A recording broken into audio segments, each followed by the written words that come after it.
So this is a video I thought I had made already, actually.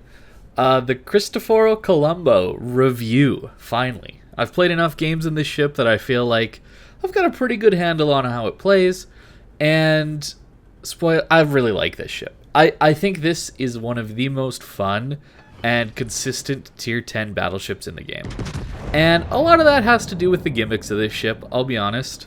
SAP is just awesome, straight up. Like, being able to guarantee no overpens means you just get 12,000 damage hits like that on a cruiser. It's awesome. Obviously, you're not getting citadels with this ammo type. Rarely would you, right? It pens 96 millimeters, so you have to have a exposed citadel, right? No spaced armor that has less than 96 millimeters of armor, which is Smolensk, Colbert, I believe Austin as well. These ships, of course, are notorious for getting overpenned by battleships, and of course that's a very frustrating mechanic for me to deal with. And one of the reasons I've just not really been enjoying battleships recently is just how many overpens you get against broadside cruisers and people who seemingly deserve to take damage but don't. This ship removes that, and that's why I like it so much. The SAP never overpenning is such a blessing. Obviously, you have to figure out where to aim on different ships, right? You have to know that at ships like Kurfürst and Kremlin, you can't shoot SAP at their upper belt. It's just going to shatter, right? You have to understand when to shoot the SAP, when to shoot the AP. Primarily, it's SAP, but every once in a while, there are AP salvos that you should be taking, and that's why having something like Sansonetti is awesome for this ship, right? You take Expert Loader, and you get an 8-second swap time. Yeah, it's pretty sweet. Obviously, I do love to still try for dev strikes, so when something like a Buffalo comes around, you get 16 shells, right? Seemingly, that would do a good job of dev striking things. Unfortunately, we hit the island with our back turrets, but that's okay. The AP is very, very good as well. I think if it's not the best 380mm AP in the game, it's close to the best. It's either this or the French have the best 380mm AP. And it's really, really, really strong. I wouldn't use it most of the time just because SAP is so unbelievably consistent, but there are certain salvos where you want to use it. And one of those are heavy cruiser broadsides, because you're going to get citadels on them. A lot of the lighter cruisers, definitely, I would say stay with SAP. Against a Worcester, just stay with SAP. Against a Mines, just stay with SAP. Against a Hindenburg, actually, just stay with SAP. As we all know, Hindenburg does get some turtleback, and so do all the German cruisers. And I find that results in a lot of overpens, where the shells just bounce up out of the citadel, and that's frustrating, so just stick with SAP, honestly. That's what I really love about this. Now, on to the other gimmick, the fuel smoke. It is so unbelievably useful. I love the fuel smoke. It lets you play so aggressive, right? I'm able to cross this gap without taking damage from and I'm broadside onto a Georgia, probably one of the most accurate battleships in the game, with some really hard-hitting AP, and we just get to cross this gap, and there's no problem here. I love the fuel smoke. It gets you out of so many tough situations. Of course, it's got a long cooldown, so you have to know that you're in a safe-ish place once you've used your fuel smoke, because you get a long cooldown and you're not really going to have that get out of jail free card for another, I think, 3 minutes or so on the cooldown. We'll see here in a minute. Yeah, it's nearly 3 minutes on the cooldown, so make sure you're somewhere safe or you're kiting away already, that kind of thing. Otherwise, you're going to get yourself into a bad situation. I did a video on when and where to use fuel smokes, and I'm even more convinced that you should not use a fuel smoke to get closer to the enemy, especially in the early game. Later game, sure you can, but and there's always going to be exceptions to this rules, but I do believe the smoke is best used as a defensive smoke, something to keep you alive, something to allow you to turn out, right? Like, I'm stuck bow in here, and if I wanted to turn out, having a fuel smoke to allow me to do that turnout obviously would be a great great tool to have. Something else to do with the smoke, I see a lot of people that don't use mods in this game, and I think to get the most out of Colombo, you really do want to have mods enabled. And the main one, if you look underneath my detected icon there, you can see a counter there. That's a 20-second counter after every time I shoot. And that is your gun bloom timer. And what that means is when that hits 0, or the timer goes away, that means my concealment resets. So I'm never wasting a smoke screen. I see that happen a lot with the Italian ships where people pop their smoke screen, but their gun bloom is still keeping them spotted, right? There's somebody within their smoke fire range, which on this ship is quite far. Of course, Venezia is around 10 kilometer smoke fire, and I still see people shoot when I'm within 10 kilometers of them, and then they pop their smoke right away to try and go dark. And that not only doesn't help them, but it actually wastes half of their smoke screen, right? It's around, I think, base a 40-second smoke, and it wastes around half your smoke when you do that. So using that mod is incredibly useful. If you don't want to use mods, I respect that. Just make sure you keep an eye on your shot reload, like your gun reload. On this ship, with reload mod, it's around 30 seconds. So when you're about 10 seconds on your reload, you know that your detection is reset and you can use your smoke. You can also look at your detection on the minimap as well. Just try not to waste the smokes because they're just so strong. Yeah, the other great thing about this ship, of course, is 360-degree turrets. You saw me use that there. I had the turrets on the right, and I instantly was able to swap them to the left to shoot this Otlin, as well as dodge his torpedoes. It makes you incredibly maneuverable, and that's one of the reasons I'm actually running a rudder shift mod. I want to be going at near full speed a lot of the time if I'm pushing or kiting. You'll see a lot of the times when I play this ship, I'm almost always moving, unless there's a really good island to sit at, like that one in B there, to stop these cruisers, right, that we just dealt with. But a lot of times I just want to be moving, I'll take my shot, and then I'll turn hard. And the rudder shift isn't too bad when you have the rudder mod installed, and it results in you being able to dodge a ton of torpedoes, even without hydro, right? Of course, the big weakness of this ship is that you don't have hydro. So being extra maneuverable like this is a really big help in these close quarters situations or scenarios where you're pushing in.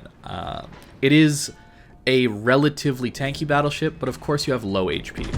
And that's the weakness, right? You're weak against torpedoes, you're weak against big alpha hits, right? Like most battleships, but there's a lot that goes into this battleship being tanky, and one of the more tanky battleships and tough to take down battleships. And it has to do with maneuverability, the fuel smoke, and of course the 360-degree turrets. And look at that, just the sap damage is just so nice. I can't get over it, how nice that is. A lot of the time when I'm getting frustrated at playing Battleship, it is because of overpens being ridiculous. And sap, I can't overemphasize how nice it is to not overpen. Of course, your dispersion is bad, but you have 16 shells. So even penning 6 of our shells there, we get a big chunk of damage. It's very nice. Of course, the secondaries, as you can see them shooting off here, are essentially useless. The 90mm don't pen anything. And the 150s are decent, but they don't shoot all that often. And the biggest issue, of course, is their dispersion. In my mind, that is the entire reason you just shouldn't go for these secondaries at all. Same with French secondaries, same with anything that's not German or American premium right now. Anything that has just normal secondaries, the dispersion is so bad that it's almost a waste of skill points in my mind to actually go for those secondaries. So I have tried running it on this thing. It's not awful just because you have so many shells to hit and you're going to light fires, but I think it's much better to go for a tank build. I've had a lot more success with just a standard tank build, with a few tweaks, right? I'm running a consumables upgrade that allows my smoke to last a little bit longer, which is nice. It gets it up to nearly a minute, actually, with the flag and with the captain skill upgrade. Something that I haven't tried is dropping concealment upgrade for consumables upgrade, which would give me another 10% on my healing, as well as my smokescreen. But I feel like you do need the 14 kilometers of concealment just to allow you to push in. That's the big problem with Colombo, of course, is you have no range on your guns. And having no range on your guns is rough at tier 10. So if you find yourself struggling to impact games in a Colombo, I don't think there's anything wrong with running range mod on this ship. I personally run reload because I am trying to get into those up close positions, and I'm pretty good at doing that already after all these years of playing secondary brawling battleships in this highly passive meta. But that said, there's nothing wrong with running range mod. Sansonetti, of course, giving us extra range at the moment, so that's why you see 20 kilometers, even though I have reload mod. And Confederate, of course, is helping us with our reload as well here. So this is kind of the fully maxed out Colombo that you could possibly get, right? We're actually close to getting our consumables activation at 100 hits. So Sansonetti is very, very, very useful. And if you have a Venezia already, it's a tough choice on which ship you're going to put Sansonetti on, because he's just so good for both ships. Personally, in the past at least, have been playing battleships more. Recently, I've been playing a lot more cruisers. But yeah, just put him on whatever ship you're going to play more. He's very useful on both. I wouldn't say either choice is a wrong one. Just make sure it's on the ship that you're going to play with more. Now, at the end of games, having a Colombo is really, really, really, really strong. This ship, late game, I find is just a monster. Anytime you can get within 10 kilometers of people and guarantee sap hits, it's unreal the damage that you're going to do. I've had over 30k salvos on battleships that are reasonably well angled. Cruisers that pop out and think they're going to be fine take gigantic hits, even if they angle or even if they're used to getting overpenned. The sap just doesn't care, and I really enjoy it. Of course, grinding up to this ship, there's a few ships that are kind of meh, but they've been buffed. A lot of the mid-tiers 5, 6, and 7 have been buffed recently. And the tier 8, well, a lot of people don't like it. It's not quite as bad as I think people are making it out to be. But it is kind of the rough part of the line. Of course, Lepanto and Colombo are the highlights, in my opinion. Having these quad turrets are really, really nice. Lepanto, I actually am running as a secondary build. Because at tier 9 I find I can get in a little bit easier, and while I don't think it's the best build, if I do want to run secondaries on an Italian battleship, that's the one I would do it on. Tier 9 Matchmaker definitely helps out the pushing and brawling playstyle a lot. So with the Colombo, I do think that this is a ship you should get if you're interested in brawling battleships. Not secondary battleships, because I don't think the secondaries are particularly good, like I said. But the reason you get this ship is for close to mid-range fights. If you're wanting to play your battleships up close, I think the Colombo is the best battleship for that. Maybe second best to Ohio, just because of the fast heal cooldown on Ohio, just lets it get into the closer ranges scenarios a little bit easier. But of course, Colombo with its heal and with its smoke screen and the sap and the 360 turrets allows it to brawl very, very, very effectively. This and the Ohio are my two favorite brawling battleships right now, just because of their consistency and their unique tool sets that allow them to play this up-close playstyle without getting absolutely dumpstered by HE spammers, torpedo boats, gunboat DDs. Of course, the carrier can be an issue for all of these ships, and that's why in CV games you do have to play it a little bit more passively. But for games like this, where there's no carrier, which do happen, both the Colombo and the Ohio are excellent, excellent, excellent options for the brawling battleship connoisseur, I guess I'll say. But the reason to avoid this ship is definitely the long-range accuracy. If you're someone who likes to play your battleships a little more passively or a little more cautiously, or just doesn't enjoy brawling, I think this is a battleship to skip, honestly. If you're playing it at long range, it really doesn't feel that good. The ship definitely gets better the closer you are to people. And yeah, so it's not for everyone, that's for sure. I think there's better battleships to go for if you're going to snipe.